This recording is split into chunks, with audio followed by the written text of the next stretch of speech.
సీతారాములను తల్లిదండ్రుల కింద భావించి, ఆ రామచంద్రుణ్ణి ధర్మానికి ప్రతీకగా భావించి, మనమందరం కూడా ఆయన యొక్క చూపించినటువంటి మార్గంలో పయనించడానికి ప్రయత్నిస్తూ ఉంటాం. మనకు పెద్దలు చాలా సార్లు చెప్తూ ఉంటారు, ధర్మో రక్షతి రక్షితః. ఆ పదానికి అర్థం ఏమిటి? దాన్ని మొదట అన్నదెవరు?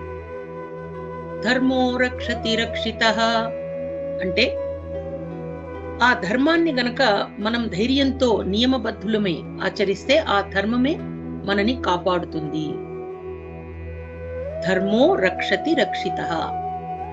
మరి ఈ మాటలు మొట్టమొదట అన్నది ఎవరు అంటే, ఎప్పుడైతే కైకేయి యొక్క వరాల వల్ల దశరథుడు యొక్క ఆజ్ఞను పాటించి శ్రీరామచంద్రుడు వనవాసానికి వెళ్ళడానికి ఉద్యుక్తులవుతారో